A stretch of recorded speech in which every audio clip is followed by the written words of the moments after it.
राजीव मितान club के कार्यक्रम में नवा रायपुर में हुई जनसभा जिला संबोधित करीने राहुल गांधी कांग्रेस के पूर्व राष्ट्रीय अध्यक्ष और सांसद राहुल गांधी आज नवा रायपुर में युवा मन के सम्मेलन में शामिल हुए। ए बेरे में राहुल गांधी है कि इनके छत्तीसगढ़ देश के केंद्र है, जहां अलग अलग क्षेत्र में लगातार विकास के काम पाछू 5 बछर में हुआ थे।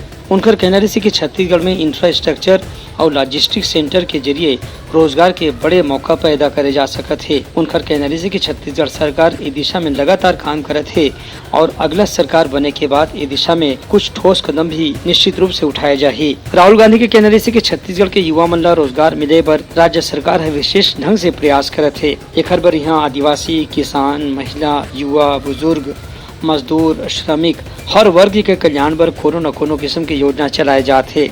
राहुल गांधी के कहना रही कि छत्तीसगढ़ के नरवा गरवा घुरवा बाड़ी जैसी योजना हाँ देश भर एक मॉडल बन गए है।